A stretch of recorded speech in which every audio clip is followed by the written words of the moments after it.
June 29 ശനിയാഴ്ച. മത്തായി 16:13 മുതൽ 19 വരെ വാക്യങ്ങൾ. യേശുവിൻ്റെ കാലത്തിന് ശേഷം ആദിമസഭയെ നയിച്ച രണ്ട് വലിയ അപ്പോസ്തലന്മാരാണ് വിശുദ്ധരായ പത്രോസും പൗലോസും. ഇന്ന് നമ്മൾ അവരുടെ തിരുനാൾ ഒരുമിച്ച് ആഘോഷിക്കുകയാണ്. യേശുവിൻ്റെ മരണത്തിന് 30 വർഷത്തിന് ശേഷം 60കളുടെ തുടക്കത്തിൽ റോമിൽ വിശ്വാസത്തിനു വേണ്ടിയുള്ള രക്തസാക്ഷികളായി ഇരുവരും മരിച്ചു. സെയിൻറ്റ് പീറ്റേഴ്സ് ബസിലിക്കയുടെ ഇടതുവശത്തുള്ള നടുമുറ്റത്ത് പീറ്ററിനെ തലകീഴായി ക്രൂശിക്കുകയും റോമിനും കടലിനുമിടയിൽ പോൾ ശിരച്ഛേദം ചെയ്യപ്പെടുകയും ചെയ്തു. ഇപ്പോൾ ട്രേ ഫോണ്ടെയിൻ എന്ന് വിളിക്കപ്പെടുന്ന സ്ഥലത്ത് അവിടെ 3 ഉറവകളുണ്ട്. ശിരച്ഛേദത്തിന് ശേഷം പൗലോസിൻ്റെ തല 3 പ്രാവശ്യം കുതറി മാറിയ സ്ഥലങ്ങളായിട്ടാണ് അവ അടയാളപ്പെടുത്തുന്നത്. പത്രോസിനെ വത്തിക്കാൻ കുന്നിന് മുകളിലുള്ള സെമിത്തേരിയിൽ അടക്കം ചെയ്തു.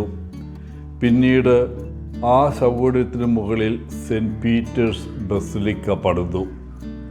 പൗലോസിനെ അടുത്തുള്ള സെമിത്തേരിയിൽ അടക്കം ചെയ്തു.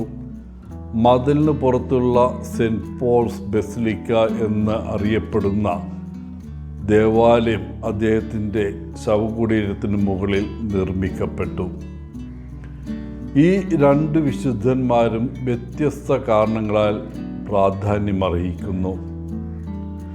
പെന്തക്കോസ്തയ്ക്ക് ശേഷമുള്ള വർഷങ്ങളിൽ അതിവേഗം വളർന്നുകൊണ്ടിരുന്ന സഭയെ ഏകീകൃതമായി നിലനിർത്തിയത് ആദ്യത്തെ മാർപ്പാപ്പ ആയ പത്രോസാണ്. പെന്തക്കോസ്തയ്ക്ക് ശേഷമുള്ള ആദ്യ വർഷങ്ങളിൽ യഹൂദന്മാരാണ് യേശുവിനെ രക്ഷകനായി സ്വീകരിച്ചത്. അതിനാൽ ആദിമസഭ വളരെ യഹൂദ സഭയായിരുന്നു. എന്നാൽ കാലക്രമേണ പൗലോസ് യഹൂദരല്ലാത്തവരോടും, അതായത് വിജാതീയരോടും സുവിശേഷം പ്രസംഗിക്കാൻ തുടങ്ങി. അദ്ദേഹത്തിൻ്റെ പ്രസംഗം വളരെ വിജയകരമായിരുന്നു. ധാരാളം ആളുകളെ അദ്ദേഹം സഭയിലേക്ക് കൊണ്ടുവന്നു.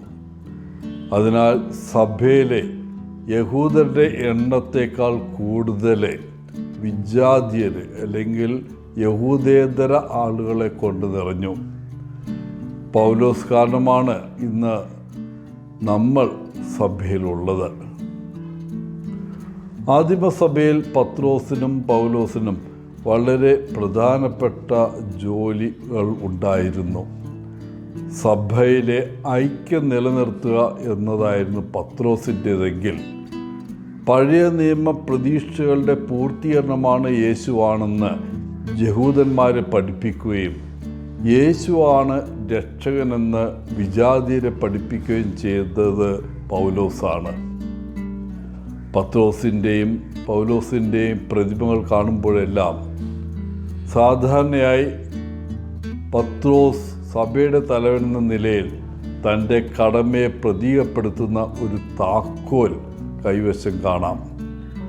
സെയിൻറ്റ് പോൾ തൻ്റെ പ്രസംഗത്തെ പ്രതീകപ്പെടുത്തുന്ന ബൈബിളും കൈവശം വയ്ക്കുന്നു. പത്രോസും പൗലോസും ഇന്ന് യേശുവിൻ്റെ അനുയായി എന്നതിൻ്റെ മാതൃകയാണ്. തന്നെ തള്ളിപ്പറഞ്ഞ പത്രോസിനെയും തന്നെ പീഡിപ്പിച്ച പൗലോസിനെയും യേശു തൻ്റെ അപ്പോസ്തലന്മാരാക്കി, സാക്ഷികളാക്കി. എന്തുകൊണ്ട് അതേ യേശു ഇന്ന് നിങ്ങളെയും എന്നെയും തൻ്റെ സാക്ഷിയും അനുയായികളും ആവാൻ വിളിക്കുന്നില്ല?